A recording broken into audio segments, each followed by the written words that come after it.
సమయం 11 దాటి ఉంటుంది. చల్లని వాతావరణం. ముఖాలతో ఉన్న ఒక మాయా కొబ్బరి బొండం, ఒక మాయా మామిడి పండు రెండూ కలిసి గాల్లో సరదాగా మాట్లాడుకుంటూ ముందుకు వెళ్తూ ఉండగా, పక్కపక్కనే ఉన్న 2 గుడిసెల ముందు వేసుకున్న 2 మంచాల్లో ఎదురెదురుగా కూర్చొని కోపంగా చూసుకుంటూ విసనకర్రలతో విసురుకుంటున్న శారద, అనామిక అనే అత్తాకోడళ్ళు కనబడ్డారు.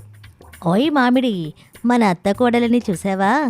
ఇప్పుడు కూడా కోపంగా ఒకరినొకరు చూసుకుంటూ ఎలా విసురుకుంటున్నారో. ఏం చేద్దాం కొబ్బరి, అత్త శారద నిన్ను పొలం గట్టున పెంచి పెద్ద చేసింది. కోడలు అనామిక తన పుట్టింటి దగ్గర నన్ను పెంచి పెద్ద చేసింది. మనకి కొన్ని మాయా శక్తులున్నాయి. వాటిని మనం ఉపయోగించి ఈ అత్త కోడళ్ళ నడుమ కోపం పోయి ప్రేమ కలిగేలా చెయ్యాలి. నువ్వేమంటావు? తప్పకుండా చేద్దామని అంటాను మావిడి. నువ్వు నేను కలిసిమెలిసి ఉంటున్నట్టు, మాట్లాడుకుంటున్నట్టు మన అత్త కోడళ్ళు కూడా ఉండాలి కదా. అందుకోసం ఏమైనా చేద్దాం. ఏం చెయ్యాలో చెప్పు కొబ్బరి, నేను తప్పకుండా చేస్తాను. మామిడి, నువ్వెంటనే వెళ్ళి అనామిక పక్కనే పడిపో. అప్పుడు నిన్ను అనామిక చేతిలోకి తీసుకుంటుంది. నీ నుంచి వచ్చే కమ్మని వాసన అత్త శారద దగ్గరికి వెళ్తుంది. వాసనకి అత్త శారద మైమరచి మామిడి పళ్ళ కోసం ఇద్దరూ కలిసి అనామిక పుట్టింటికి వెళ్ళిన సంగతిని గుర్తు చేసుకుంటారు అని కొబ్బరి చెప్పగానే మామిడి పండు మురిసిపోయింది. భలే ఐడియా ఇచ్చావు కొబ్బరి, ఇక నేను ఆలస్యం చేయను అని మాయా మామిడి పండు గాల్లో నుంచి నేరుగా అనామిక పక్కన పడింది. అనామిక ఆశ్చర్యంగా చూస్తూ ఆ మామిడి పండుని పట్టుకుంది. ఆ మామిడి పండు నుంచి వస్తున్న వాసన శారద దగ్గరికి వెళ్ళింది. శారద సంతోషపడుతూ, కాలా ఈ మామిడి పండు వాసన అనగానే అనామిక కూడా ఆ వాసనను పీల్చుకుంది. ఆనందంగా, అవునత్తయ్య, ఈ మామిడి పండు వాసన మా పుట్టింటి దగ్గర ఉన్న మామిడి చెట్టుకు కాసిన మామిడి పండు వాసనలాగే ఉంది. నీకు గుర్తుందా కోళ్ళ?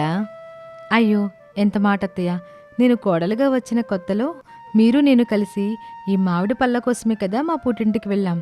ఇద్దరం పోటీ పెట్టుకుని మరీ మామిడి పళ్ళని తిన్నాం. అవును కోళ్ళ, నువ్వు నన్ను మించి తింటానని పొట్టుబెట్టో గుర్తుందా? చివరికి నీకే కడుపు నొప్పి వచ్చింది. అత్తయ్య, మీరప్పటికి ఇంకా తినొద్దని చెప్తూనే ఉన్నారు, కానీ నేనే వినలేదు, తింటూనే ఉన్నాను. నిజానికి ఆ రోజులు చాలా బాగుండేవి కోళ్ళ. ఇద్దరం ఎంత సంతోషంగా ఉండేవాళ్ళమే కదూ. ఆ మాటకి అనామిక కళ్ళల్లో నీళ్ళొచ్చాయి. ఇక ఫ్లాష్ బ్యాక్లోకి వెళ్తే శారద, అనామిక కలిసి అనామిక పుట్టింటికొచ్చారు. అనామిక తల్లి సుజాత, తండ్రి రాజయ్య ఎంతో సంతోషపడ్డారు.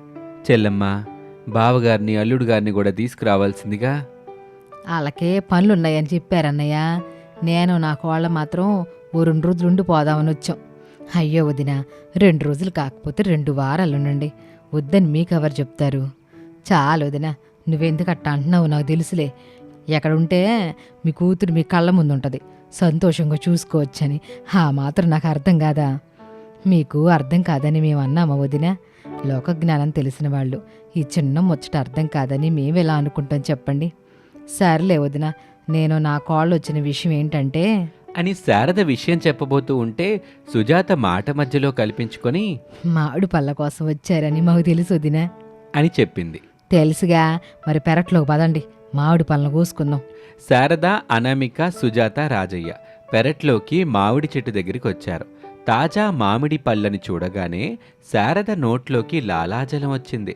పొడవాటి స్టూల్ మీద అనామిక నిలబడి చేతికి అందిన మామిడి పళ్ళని కోసింది. ఒక గంప నిండాయి. అత్తాకోడళ్ళు అదే చెట్టు కింద కూర్చొని పోటాపోటీగా తినటం మొదలుపెట్టారు.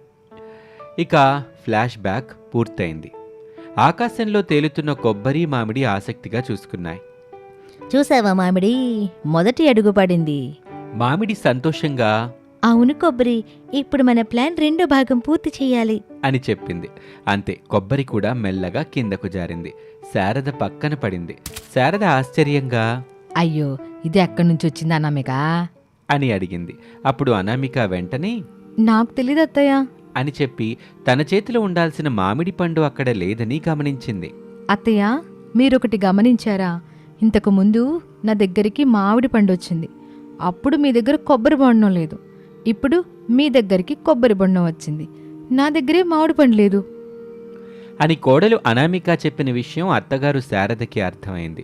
శారద ఆ కొబ్బరిని చేతిలోకి తీసుకుంది. కాళ్ళ నీకు జ్వరం వచ్చినప్పుడు నేను నీకు కొబ్బరి నీళ్ళు ఇచ్చిన సంగతి గుర్తుందా? అనామిక ఒక్కసారిగా ఆ మాట విని భావోద్వేగానికి గురైంది. కొబ్బరి బొండం నెమ్మదిగా పైకి వెళ్ళింది. అత్తయ్య, అప్పుడు నాకు మా అమ్మ దగ్గరున్నట్టే అనిపించింది. మీరు నన్ను అంత బాగా చూసుకున్నారు. ఆ మాటకి శారద కళ్ళ నుంచి నీళ్లు కారాయి. అనామిక లేచి శారద దగ్గరికి వచ్చింది. శారద కన్నీళ్లు తుడిచింది. మనం ఎందుకు ఇట్ట దూరం అయ్యాం కోళ్ళ? 2 గుడిసెలను ఎందుకు వేసుకున్నాం? ఏరేరు కాపరాలు ఎందుకు పెట్టుకున్నాం? మన మాటలు, మన కోపం మనల్ని దూరం చేశాయి అత్తయ్య. నేను చాలా కఠినంగా మాట్లాడాను, నిన్ను అర్థం చేసుకోలే. నన్ను క్షమించండి అత్తయ్య.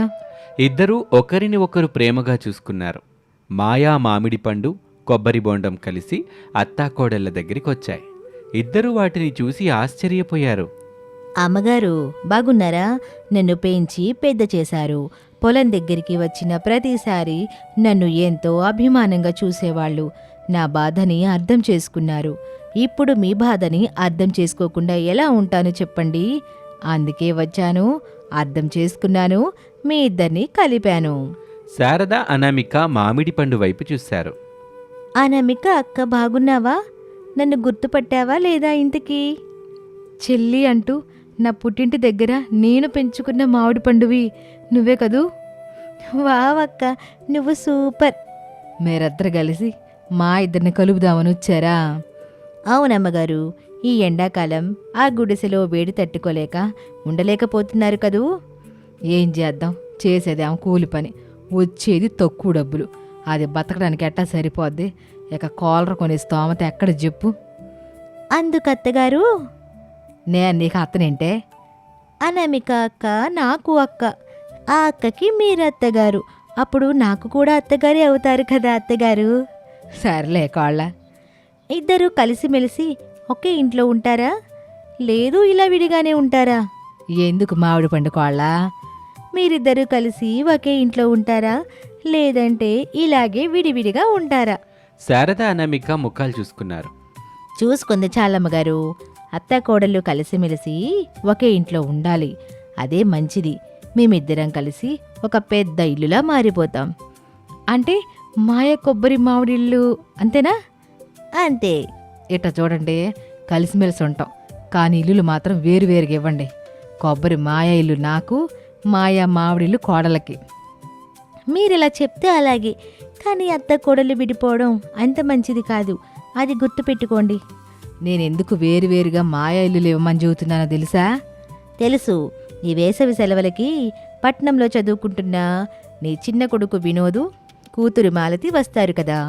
వాళ్ళ వల్ల అనామిక రమేష్ దంపతులకి ఎలాంటి ఇబ్బంది కలగకూడదని. చాలా సంతోషం, మా అత్తయ్య మనసుని బాగా అర్థం చేసుకున్నావు. మళ్ళీ గొడవలు పెట్టుకొని విడిపోవాలని చూస్తే మాత్రం ఈ మాయా ఇల్లులు మాయమైపోతాయి. ఆ తర్వాత మీ ఇష్టం.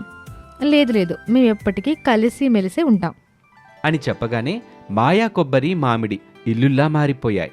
ఎవరింట్లో వాళ్ళు మంచాలు వేసుకుని హాయిగా పడుకున్నారు. మరుసటి రోజున ప్రసాదు రమేష్లు తమ మాయా కొబ్బరి మాయా మామిడి ఇల్లును చూసి జరిగింది మొత్తం తెలుసుకొని సంతోషపడ్డారు. ఇక అప్పటి నుంచి అత్తాకోడళ్ళు వేరువేరు ఇళ్లల్లో ఉన్నప్పటికీ కలిసిమెలిసి పనులు చేసుకుంటూ సంతోషంగా జీవించసాగారు. ఇది వాల్టి కథ. మరొక ఆసక్తికర కథలో మళ్ళీ కలుద్దాం. అంతవరకు సెలవు. నమస్తే.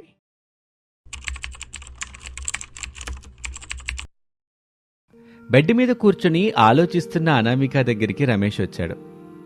ఏంటి, నా మహారాణి ఏదో ఆలోచిస్తుంది? మా పిసినారు అత్తయ్య గారి